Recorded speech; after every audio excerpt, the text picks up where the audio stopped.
Entonces, el libro del Génesis es un libro que trata sobre los orígenes del universo, cómo comenzó la creación, de dónde venimos nosotros, cómo fue hecho el universo, si fue medido, qué cosa usó Dios para el universo, quiénes somos nosotros, hacia dónde nos dirigimos. Y en la primera conferencia, para hacer un resumen breve, vimos claramente que como el ser humano no tiene más que la ciencia y la brujería,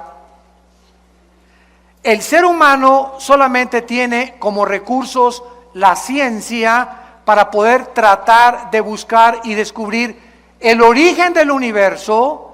Los científicos nunca lo podrán lograr, porque la ciencia es limitada y para que sea científico tiene que ser repetitivo, tiene que ser demostrado en un tubo de ensayo, en un laboratorio.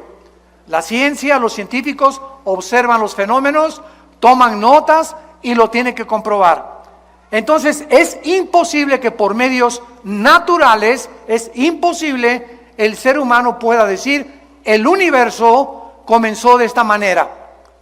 Y como es imposible, también se han inventado teorías, se han inventado hipótesis, como por ejemplo la teoría del Big Bang, que dice la gran explosión. Pues el universo comenzó con una gran explosión, y cuando comenzamos nosotros a pensar, a usar la mente que Dios nos ha dado, comenzamos a preguntarnos quién produjo esa explosión, porque la nada no produce nada. Entonces, si una explosión tuvo que tener un origen para esa explosión, ¿qué fue ese origen que originó la explosión? Número uno.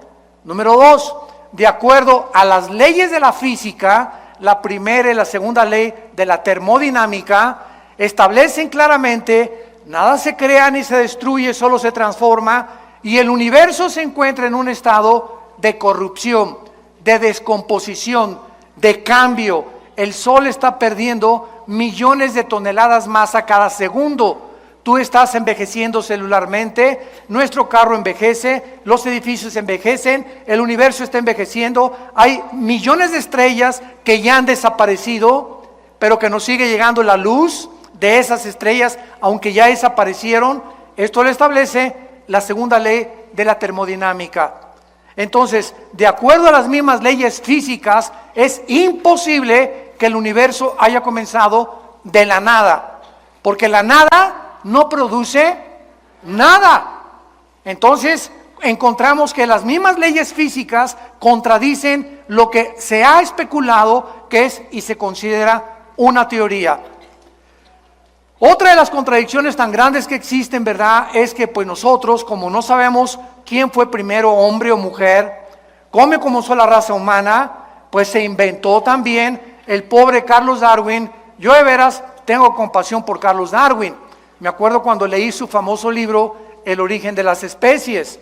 Si tú lees El origen de las especies, Darwin nunca, dile a tu maestro, aseguró ni confirmó lo que él escribió como un carácter especulativo, que nosotros éramos el resultado de una evolución fortuita y accidental. Si Darwin, escúchame muy bien, si Darwin hubiera conocido las leyes de la genética que se descubrieron hasta 1954, Darwin, creo que era un hombre honesto, no hubiera sostenido ni hubiera imaginado que venimos de los animales, que todo fue el proceso, que el camello se convirtió en un dinosaurio, la jirafa se convirtió en un león, los perros se convirtieron en tigres, los leones se convirtieron en hipopótamos, porque en 1954 dos científicos en medicina, el doctor Watson y el doctor Crick, se les da el premio Nobel de Medicina por descubrir la hélice del ADN. En 1954 se les da el premio de Medicina por descubrir lo que es el ácido desoxirribonucleico, ADN. Muy bien. ¿Qué es el ADN? Para comprender la creación de Dios.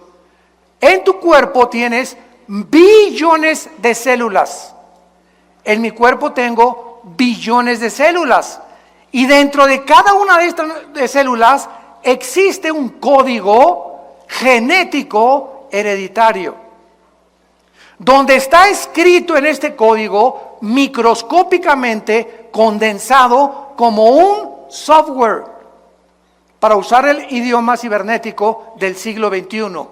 Tienes un software dentro de ti, y dentro de cada célula que tú tienes y yo tengo está determinado tu estatura, el color de tus ojos, el color de tu piel, el lunar que tenía tu abuela en la espalda, lo berrinchudo del carácter de tu mamá, hasta características emocionales se encuentran microscópicamente en una célula.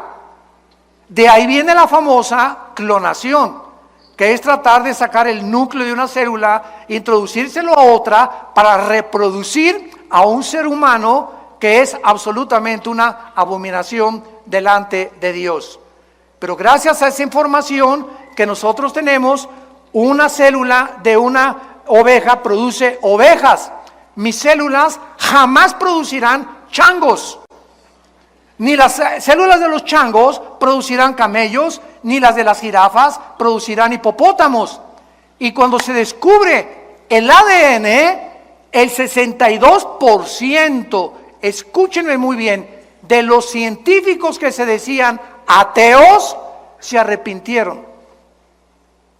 No estoy hablando del arrepentimiento bíblico de aceptar a Jesucristo. Se arrepintieron de decir, nos hemos equivocado porque es imposible física, biológica y genéticamente que el ser humano sea el resultado de una evolución accidental y fortuita. ¿Por qué? Porque para que haya una evolución demostrada, tiene que haber el cambio de una mutación a otra mutación.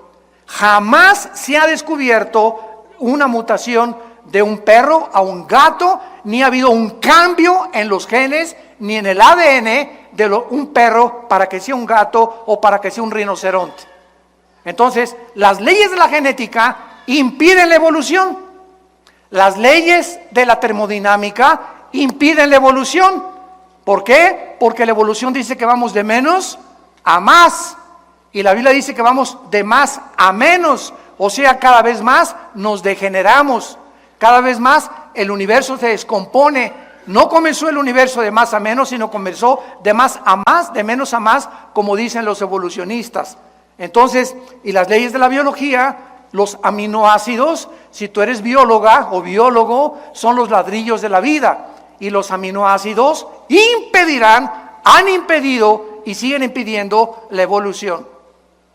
Entonces nos encontramos con científicos que se enfrentan a la misma ciencia, a la biología, a la física y a la genética, que los arrinconan, pero que mantienen su posición intelectual por la soberbia,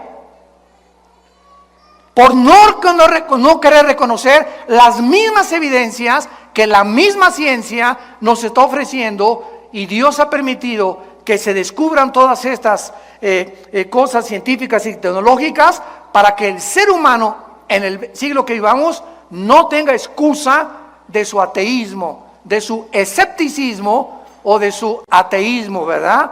Porque ya un ateo no puede decir, como dijo Carlos Sagan, el astrónomo ateo del siglo XX cuando murió, es que si Dios nos diera más evidencias de que Él existe, yo creería en Dios. Por el amor de Dios, Carlos Sagan, no sabemos dónde se encuentra, ya se murió, pero por favor, la genética te demostró casi 50 años antes de que tú murieras que es imposible que el ser humano sea creado o el proceso de una evolución. Entonces, la ciencia pues no ha podido regresar y explicarnos eso, y tenemos otro recurso secular que es la brujería, el ocultismo, los magos, los astrólogos. Es que si yo soy Géminis, pues tú eres Virgo, no nos llevamos, y de alguna manera mis horóscopos me dicen que hoy no compro y no compro. Hemos llegado teniendo una mente y una razón que Dios nos usó, que Dios nos dio para usarla, hemos llegado a comportarnos como seres irracionales.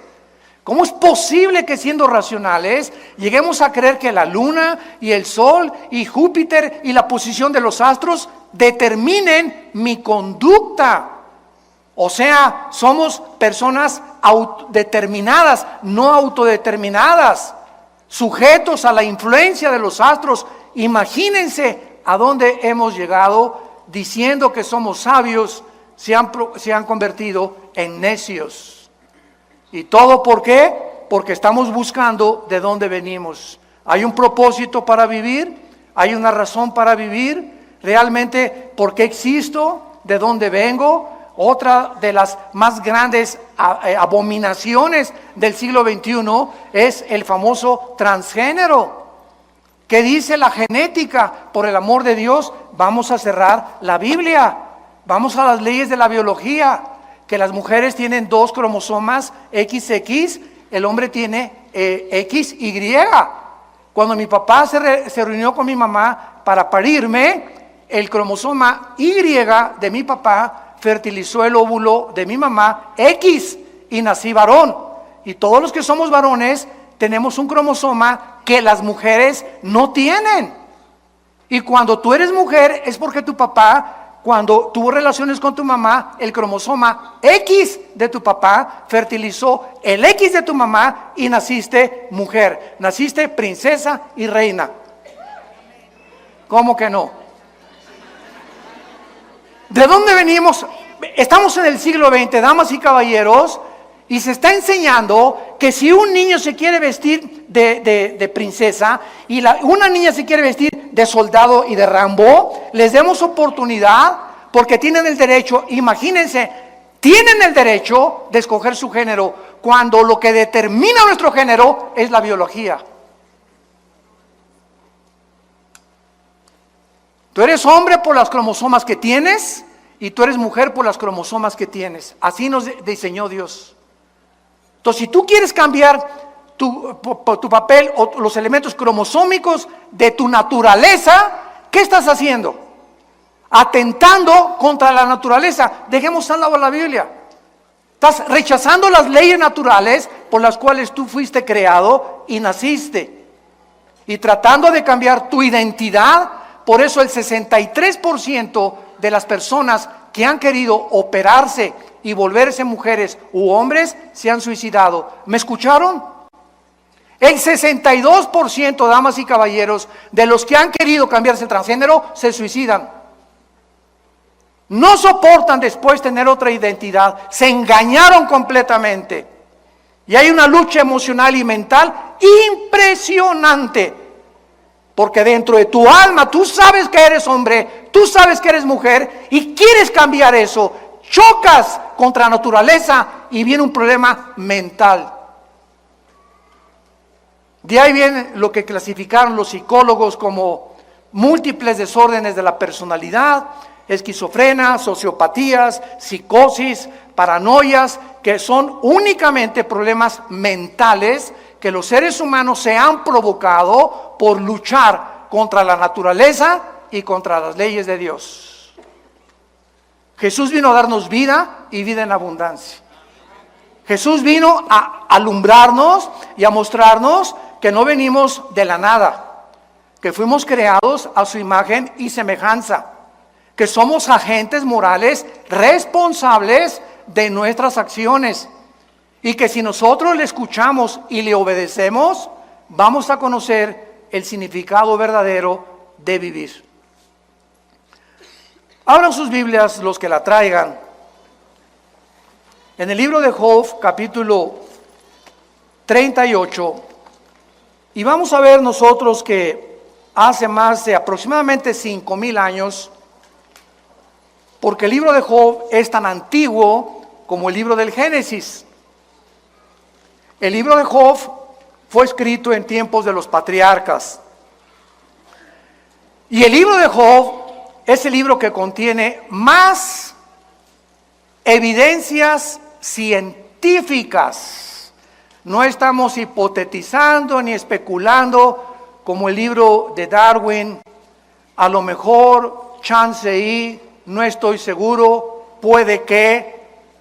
Es un lenguaje que no es nada científico. El libro El origen de las especies, que te han lavado el cerebro en la universidad, estudiante que me escuchas, para decirte que es un libro científico. Tiene todo menos científico. Son solamente postulaciones, tesis, que jamás se llegaron a comprobar ni se han comprobado. Porque para que haya evolución, tiene que haber el cambio de una mutación de una especie a otra especie. Díselo a tu maestro derechito y a la yugular. En Job capítulo 38, Dios le hace una pregunta a Job.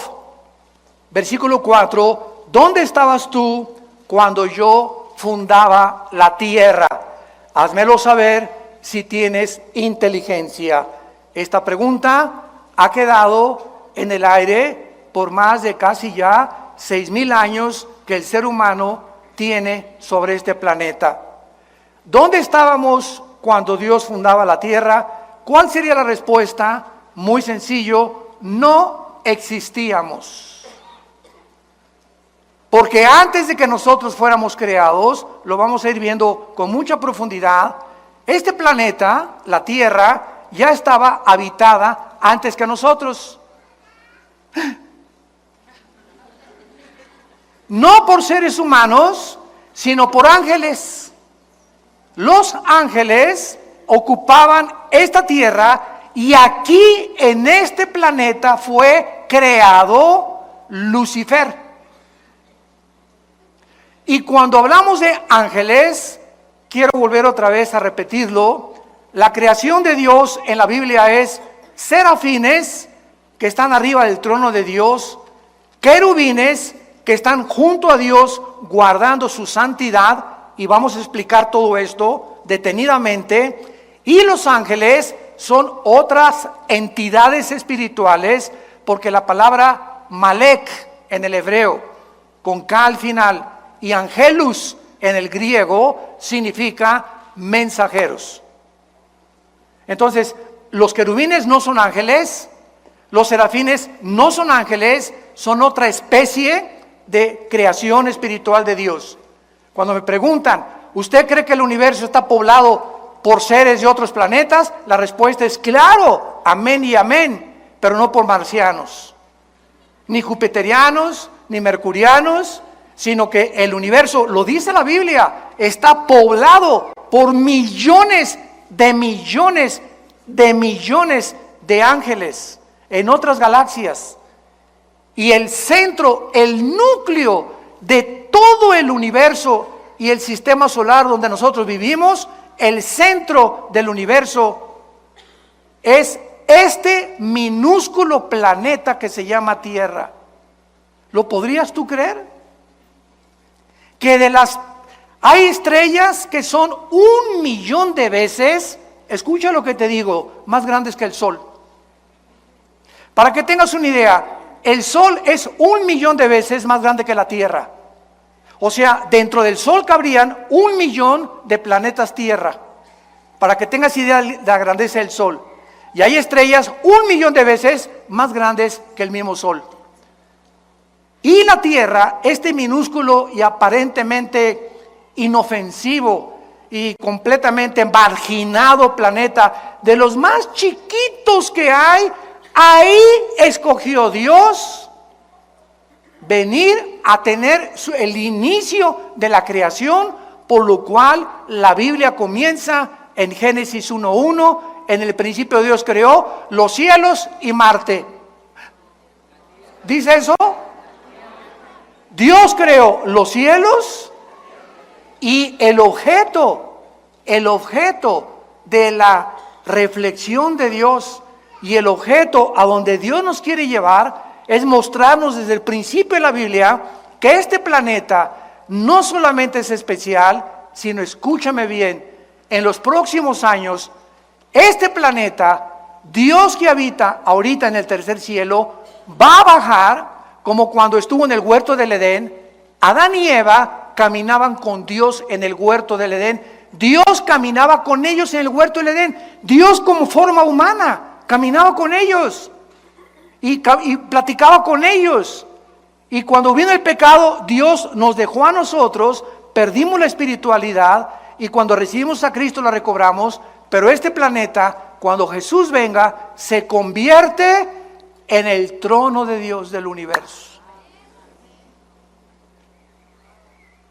La ciudad de Jerusalén será la ciudad que Dios escogió en su soberanía, por lo cual Lucifer, Satanás, el adversario de Dios y de nuestras almas, está ocupadísimo en tratar de destruir a la nación de Israel. Pero como la mayor parte del mundo, periodistas, conductores, analistas políticos, científicos, están ciegos a este libro, a la Biblia, y no ven más allá de lo que la Biblia dice, no entienden el conflicto espiritual que la Biblia nos muestra de por qué Hitler, los nazis, los quisieron destruir.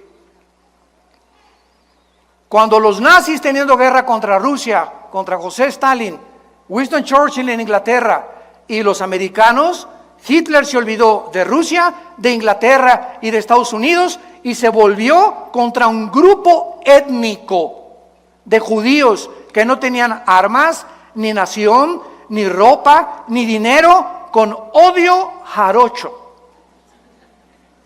Y los escritores, se leen como 8 biografías de los nazis y de escritores que no se explican por qué Hitler odiaba y se olvidó de la misma guerra que tenía con sus verdaderos enemigos para concentrarse en acabar con este grupo étnico a través de campos de concentración y matarlos de hambre, ahogarlos en el gas. ¿Por qué?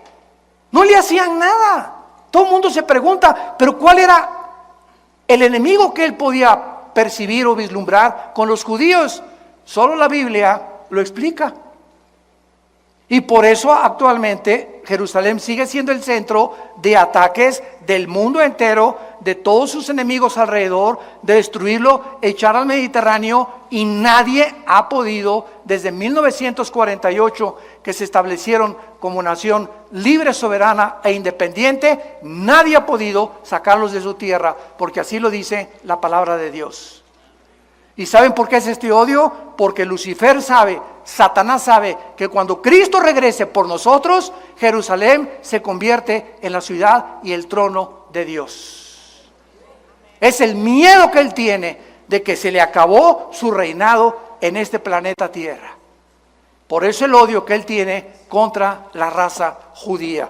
Pero este es otro tema que podemos abordar en otras conferencias. Muy bien.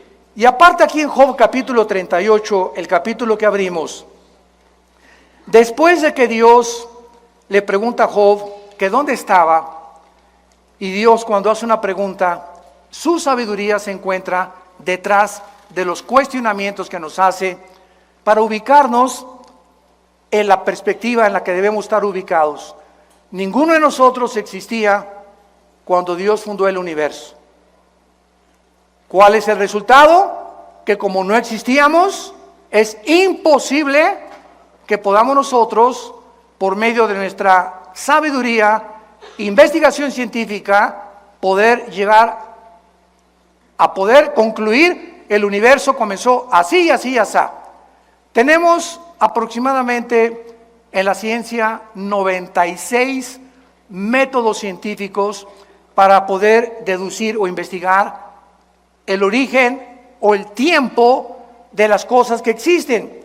O, por ejemplo, vas a la escuela y te dicen, el universo tiene, o la Tierra tiene 13 billones de años, o 15 billones de años. Cuando un científico te dice, o un libro de astronomía te dice que la Tierra tiene 13 billones de años, pregúntate de dónde sacaron esa cantidad de años. Yo te voy a responder. De los 96 métodos científicos que existen, hay 3 que están usando que se llama, 1, el carbono 14, 2, el potasio argón y 3, la radiactividad. Muy bien, el carbono 14, que es el más aproximado para poder averiguar la edad de un fósil, de una piedra, es aproximadamente con un margen de error de 2 a 3 billones de años. O sea, ninguno de los métodos científicos son exactos, son aproximados. Muy bien, si los científicos dicen que a través de los métodos que la geología ha podido investigar, la Tierra tiene 13 a 15 billones de años, ¿no contradice la Biblia? ¿Por qué no la contradice? Porque la Biblia no dice cuántos años tiene la Tierra cuando fue fundada. Y yo creo que el planeta Tierra tiene billones de años. Estoy de acuerdo con eso. El ser humano tiene 6,000 años de historia. Eso es lo único que es dogmático. El ser humano no tiene más de 6,000 años viviendo en este planeta. ¿Cómo lo sabemos? Por las genealogías que existen desde el libro de Adán hasta el Apocalipsis. Cuando Cristo vino y apareció en el mundo, lean ustedes Lucas y Mateo y van a encontrar hijo de tal, hijo de tal, hijo de tal, hijo de tal, hijo de tal, hijo de Abraham, hijo de Adán, hijo de Adán, hijo de tal, hijo de José, hijo de María, Jesús. Yo me preguntaba cuando estudiaba teología, ¿por qué Dios nos permite todos? A mí qué me importa hijo de quién, ¿verdad? Para acabar pronto, a la mexicana, ¿no? Bueno, y a mí, digo, ¿cuál es el propósito, no? ¿Por qué la Biblia nos pone la genealogía o la descendencia de Jesús desde Adán y desde Abraham?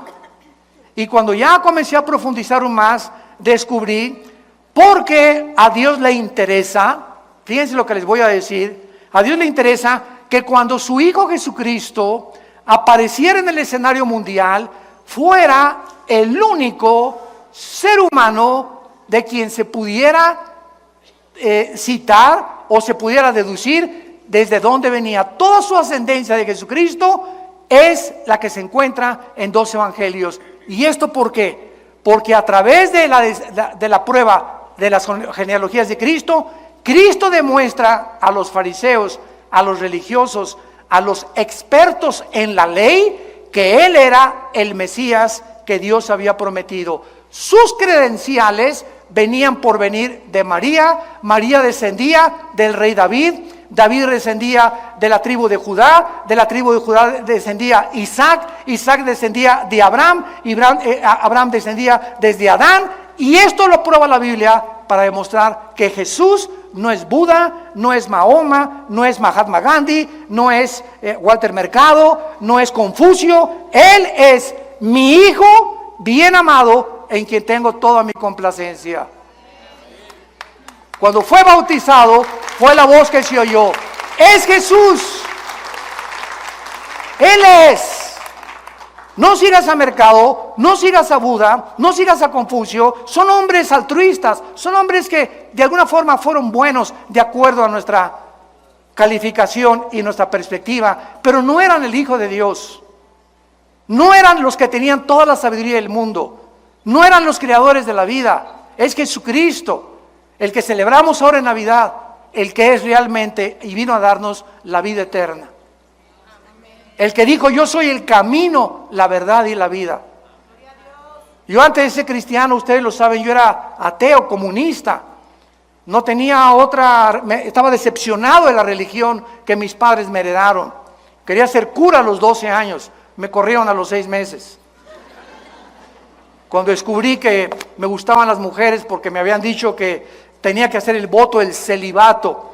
A los 13 años estuvimos, mis hermanos y yo, en colegios lasallistas, y pues nos mandaron al seminario, vivíamos en Acapulco, y me dijeron una noche, nos juntaron a todos los que estábamos ahí en el noviciado, que ustedes tienen que enterarse que cuando sean ordenados van a tener que hacer el voto del celibato. Y le pregunté: perdón, ¿qué es eso? Que ustedes no se pueden volver a casar, o no se pueden casar nunca. Y esa noche me acuerdo que vi una güerita pasando ahí por el seminario, se parecía a mi esposita linda, hermosa, prichocha. Y le hablé a mi papá el otro día y soñé con ella, ¿cómo es Dios, no? Y le dije: papá, discúlpame, ven por mí porque yo no puedo ser cura. Me dijo: ¿por qué? Le dije: porque me gustan las mujeres. Y pegó un brinco mi papá de felicidad que no se imaginan. Él tampoco quería que yo abrazara el sacerdocio. Y pues me decepcioné y dije, no, aquí todo el mundo, ¿verdad? Aquí no hay verdad ni en ningún lado. Y pues nos fuimos al extremo, al comunismo, al ateísmo, al escepticismo, a luchar contra todo lo que es autoridad. El Che Guevara tenía una foto grandísima, como de 2 metros arriba de mi cama. Me ponía la boina del Che Guevara. Era la época de los 70s, los 80s, etcétera, etcétera, hasta que me encuentro con Jesús. Aquel que estaba colgado en nuestra casa en una cruz, en un crucifijo, aquel que jamás abrimos ni mis padres la abrieron por su ignorancia, tal vez sincera, la Biblia. Cuando llegaba un cura a la casa, tenía un candado, nuestra Biblia arriba del piano, y el cura tenía la llave, y él solamente al llegar cada sábado que mi papá lo invitaba a comer, la abría y nos permitía, con su permiso, leerla. Estaba vetada completamente. Hasta 1962, damas y caballeros, 1962, el Segundo Concilio Vaticano, uno de los mejores papas que ha habido, Juan XXIII, le decían el gordito bonachón. Juan XXIII, por primera vez desde el año 350 que Constantino cierra la Biblia y absorbe el cristianismo, hasta 1962, se le dio permiso al pueblo de leerla. ¿Virgen? ¿De dónde? No encuentro el nombre. Y Juan 23 abre la Biblia y... Chihuahua, cuánto apache. Y manda Juan 23 quitar las estatuas de las iglesias. Manda quitar el latín, porque era el latín en que se daba la iglesia. Tú entrabas, no sabías ni de qué se trataba la onda. Entrábamos, párense, siéntense, incienso, ahí está Dios, salió de Dios, viva Zapata. Porque nos enseñaron que Dios estaba confinado a ese edificio. Y entonces, ¿verdad? Pues es una ignorancia tremenda por desconocer la Biblia. Hasta que cuando mi hermano a mis 25 años me comenzó a hablar de Jesús y me dio el Evangelio de San Juan, no se imaginan, bueno, fue una revolución en mi vida. Porque yo le pedía al Dios que yo no sabía que existía. Sabía que si había alguien, yo quería saber quién eres tú. Y le gritaba en las noches, ¿dónde estás? Si existes, dime quién eres tú. Y voy a creer en ti. Y cuando mi hermano me dice, es Jesús el que tú estás buscando, y encontré el final de mi búsqueda, supe que había llegado al final de mi camino. Era el final de mi camino anterior y el principio de una nueva vida en Cristo Jesús. Muy bien. Dice aquí en el libro de Job que acabamos nosotros de abrir ahorita, que no solamente Dios hizo estas preguntas que no tienen respuesta desde la perspectiva humana, sino que también dice Dios y le pregunta, vean ustedes los signos de interrogación, versículo 5, Job 38. La segunda pregunta es, ¿quién ordenó sus medidas si lo sabes? ¿O quién extendió sobre ellas cordel? Esto es interesantísimo porque el planeta Tierra tiene peculiaridades que permiten y facilitan la vida humana y la vida de los animales, de los peces y de las aves, gracias a las medidas que tiene, a la distancia que tiene del Sol y al movimiento que tiene sobre su eje de rotación y de traslación alrededor del Sol. Escuchen esto. De acuerdo a los astrónomos y a los científicos, la Tierra tiene una inclinación exacta de 23 grados y medio. La Tierra tuviera 1 grado a la derecha, 1 grado a la izquierda, se congelarían los polos. No habría vida, no sería posible la vida. Al mismo tiempo la Tierra tiene un movimiento sobre su eje de 24 horas. Y al mismo tiempo que la Tierra gira uniformemente 24 horas, ahorita estamos moviendo, si no lo sentimos, por las fuerzas centrípetas y las fuerzas nucleares y las fuerzas que existen cósmicas, no sabemos que está moviéndose la Tierra, pero estamos girando en la Tierra, se traslada alrededor del Sol en diferentes distancias. Esto hace la primavera, el verano, el otoño y el invierno. Mientras más lejos del sol, invierno, más cerca del sol, los veranos. Toda esta secuencia de estaciones de la distancia del sol le hacen preguntarle a los astrofísicos y a los físicos matemáticos las siguientes preguntas. En la física hay una ley que se llama la ley de la velocidad y de la fuerza. ¿Qué quiero decir? Si yo tengo una canica ahorita y le hago a la canica así, le estoy aplicando una fuerza determinada. Esta fuerza que le aplica a la canica impulsa a la canica a que viaje determinada distancia, pero ¿qué pasa? Se tiene que parar, ¿correcto? Porque es la fuerza que le apliqué. La velocidad es proporcional a la fuerza que le apliqué. Agarras una flecha y le disparas a la flecha y le aplicas la fuerza del arco, la flecha sale ¡rum! Pero la flecha tiene que ser una parábola y caer, porque hasta ahí llegó la fuerza que el arco le aplicó. Aprietas una pistola y la pólvora hace que la bala salga disparada, no importa cuántos kilómetros, la bala tiene forzosamente que caer, porque es la fuerza que la pólvora le aplicó. Muy bien. Si esta ley es constante y no puede ser violada, la pregunta a los físicos y a los astrofísicos es la siguiente: ¿quién le hizo así a la Tierra? Señores físicos que nos acompañan, por favor, pues las fuerzas del universo, no solamente la Tierra tiene un movimiento de algo invisible que la hace moverse, sino que su velocidad no la ha perdido. Esto viola la física. Mantiene uniforme su velocidad. Y alrededor del Sol, además de eso. Increíble. Bueno, si esto es increíble, en el mundo macroscópico, agarremos un microscopio electrónico y veamos la materia. Y vamos a encontrar aquí en este púlpito y en un pedazo de madera y en cualquier cosa que tenga formados átomos, que en el mundo microscópico lo que hace la cohesión, yo puedo agarrar mi mano ahorita y le hago así y me la rompo, no la atravieso porque los átomos de mi mano son más gruesos que la composición atómica que tiene este vinil o este púlpito o el cemento o la forma de materia que quieras, y encontramos electrones, protones, neutrones, girando a una velocidad increíble en el mundo microscópico alrededor del átomo, y eso es lo que facilita la materia, la cohesión de la materia. ¿Quién les hizo así a los átomos? Y a los electrones para que dieran otra vueltecita, y a los neutrones para que giraran de esta manera alrededor del átomo. ¿Quién da esa velocidad? ¿Quién sostiene esto? Por el amor de Dios, Jesús, María y el borrito que los acompaña. Estamos tan ciegos al mundo y el universo que nos rodea, como dice el Salmo 14, el necio dice en su corazón, no hay Dios. Creemos que nosotros tenemos respuestas a todo. ¿Dónde estabas tú cuando Dios fundó el universo? Cabeza de chinche. Cerebro de caracol que tenemos comparado con la grandeza del Dios de la Biblia.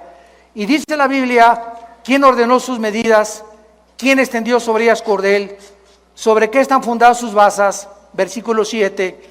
Y aquí nos dice, Job 38:7, que los ángeles ya vivían cuando Dios estaba formando la tierra, dándole sus medidas como un arquitecto soberano del universo, como el legislador cósmico de las leyes morales. Los ángeles ya estaban con él, viendo antes de que tú y que yo naciera, los ángeles ya existían. Cuando alababan las estrellas del alba y se regocijaban los hijos de Dios. La frase, Ben Elohim, Ben con B grande, Elohim, que se tradujo hijos de Dios, aparece solo 6 veces en el Antiguo Testamento, y las 6 veces se refiere a los ángeles. Los hijos de Dios, antes del Nuevo Testamento no existían. Ahorita los hijos de Dios somos nosotros y tenemos una familia en el cielo que son los ángeles. Dios tiene dos familias, la familia del cielo y la familia de la tierra, que somos la iglesia. Y algún día nosotros, increíble, 1 Corintios capítulo 6 del 3 al 4, nosotros vamos a juzgar a los ángeles que se rebelaron contra él y Lucifer en el día del juicio. Nosotros vamos a ser el gran jurado, pero también es otro tema que no vamos a tener tiempo de abordar. Muy bien, ahora bien, veamos esto. Dios, cuando creó el universo, lo creó con leyes físicas cósmicas. Gracias a que existen las leyes de la gravitación, las leyes termonucleares y las leyes de la termodinámica, gracias a que son leyes constantes, la ciencia puede existir. Si el Sol no tuviera el movimiento perfecto que tiene, ni la Tierra tampoco, ni la expansión del universo, ni lo que nos rodea, la ciencia no podría deducir nada. Pero como son leyes constantes, la ciencia existe. Y te pueden decir, va a haber un eclipse el año que entra, o va a haber un meteoro que se acerca a una velocidad dentro de 3 meses, o va a haber un eclipse de luna dentro de 4 meses, gracias a la uniformidad, a la afinación, a la inteligencia y a la sabiduría con que el universo fue creado. Muy bien, estas leyes cósmicas que existen en el universo, solo existen en el universo. Sígueme con cuidado. Antes del universo, ¿dónde estaba Dios? Yo veo así mucho humo que sale por allá. Les dije que íbamos a darnos un banquete con esto. Eso es maravilloso. Ahí me emociona compartir todo esto. Todos estos tesoros tan preciosos de la Biblia. ¿Dónde estaba Dios antes del universo? La Biblia lo dice en Isaías 57:15. Él vivía en la eternidad. Vamos a ver, ¿qué es la eternidad? Vamos a pintar aquí algo invisible arriba de mis manos. Esto es la eternidad, una dimensión desconocida. Muy bien. La eternidad no tiene tiempo.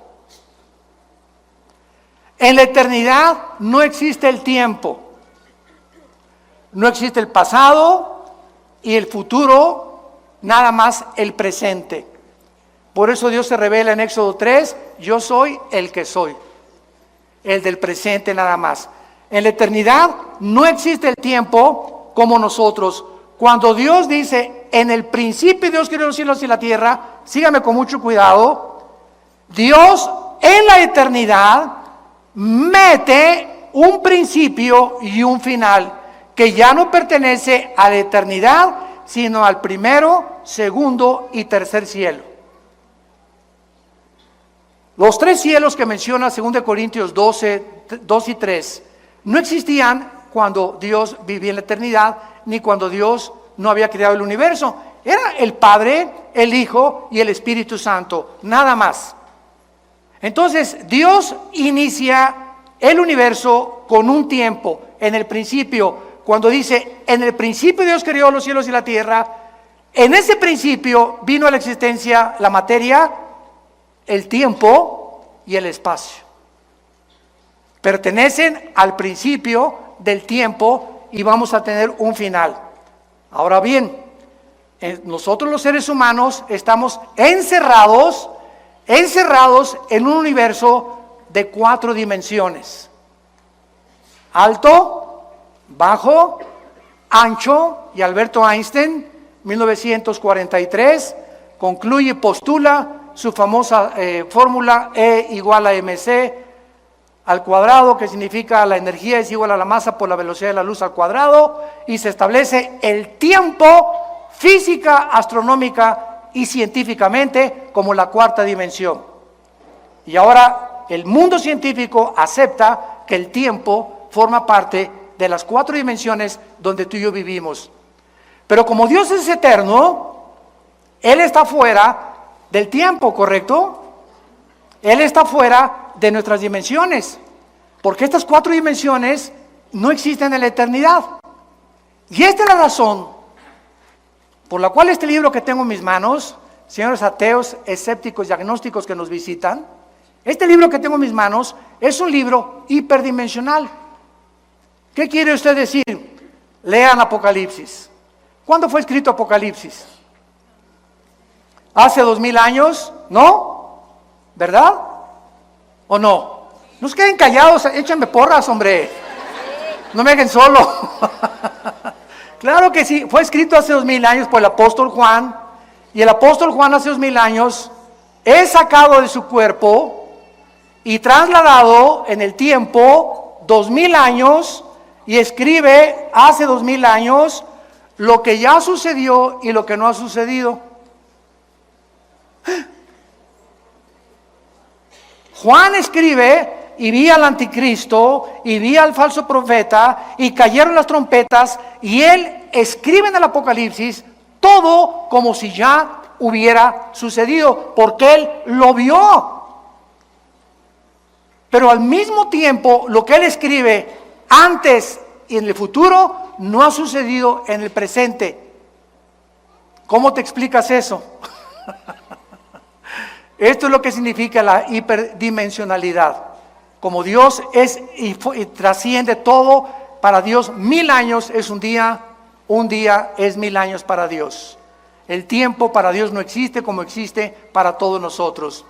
Otro ejemplo, si tú fueras una mosca, ¿sabes cuánto tiempo vivirías? 24 horas. Y esas 24 horas de la mosca tal vez le parecieron 500 años. Porque el tiempo para la mosca no pasa igual que el tiempo para ti. Si tú tienes un perro, nosotros tenemos 2 perros grandanés que parecen caballos, que son por cierto de mi hijo Caleb, ¿verdad? Los perros duran 10 a 12 años igual que los caballos. Yo tuve caballos y un caballo de 8 o 10 años ya está viejo.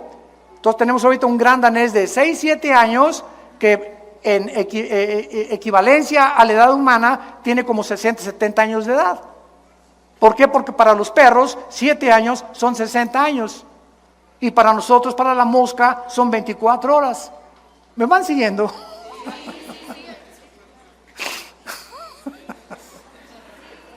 O aterrizamos. Ya no sé, Señor, ayúdanos.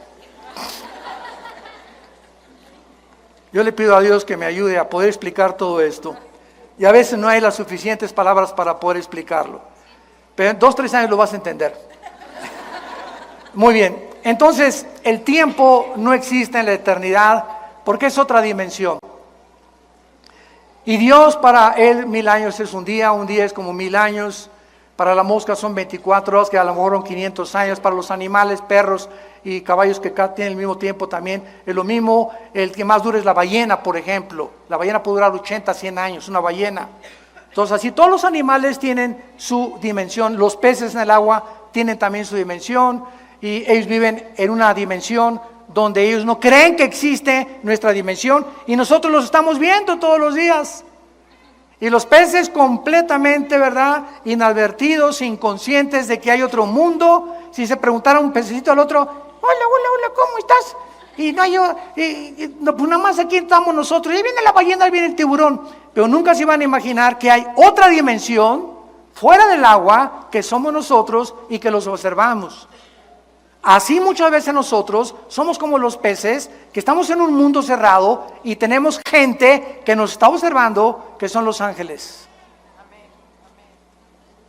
Dice 1 Pedro capítulo 1 que los ángeles se asoman desde la dimensión donde están viéndonos y aprendiendo la multiforme, dice Efesios 3, la multiforme gracia y sabiduría de Dios. Los mismos ángeles están aprendiendo de todos nosotros. Y yo quiero solamente terminar con esto y recordarte que cuando Dios nos da vida, al aceptar a su Hijo Jesucristo, ¿qué clase de vida nos da? Vida eterna o vida temporal. No, ¿verdad? Ok, ahora entiendes que cuando Jesús dice, en mí está la vida y esta es la vida eterna, que te conozcan a ti. Juan 17:3 me está diciendo que cuando yo recibo a Jesucristo, recibo una vida que yo no tenía antes de nacer. Tenía la vida física, biológica, y mueres, te vas a la tumba o al cielo, al infierno. Pero ya vivos, nosotros, los hijos y las hijas de Dios, ya estamos en la eternidad. Ya estamos en la eternidad. Efesios 2, ya estamos sentados con Cristo. Espérame tantito, ¿cómo que sentados con Cristo? Si aquí estoy, aquí en Metepec. ¿Cómo está eso? Romanos capítulo 6, porque no sabes que los que hemos sido bautizados en Cristo hemos sido bautizados en su muerte, en su entierro y en su resurrección. La Biblia nos dice que cuando Cristo murió, estábamos con Él. Estábamos con Él, pues yo nací hace poco, ¿cómo que estábamos con Él? En la eternidad y en la perspectiva divina, cuando tú recibes a Cristo, y yo estaba con Cristo, cuando Cristo muere en la cruz, morimos con Él, somos enterrados con Él, y cuando Cristo resucitó, nosotros resucitamos y ya estamos sentados con Él. ¿Capiche?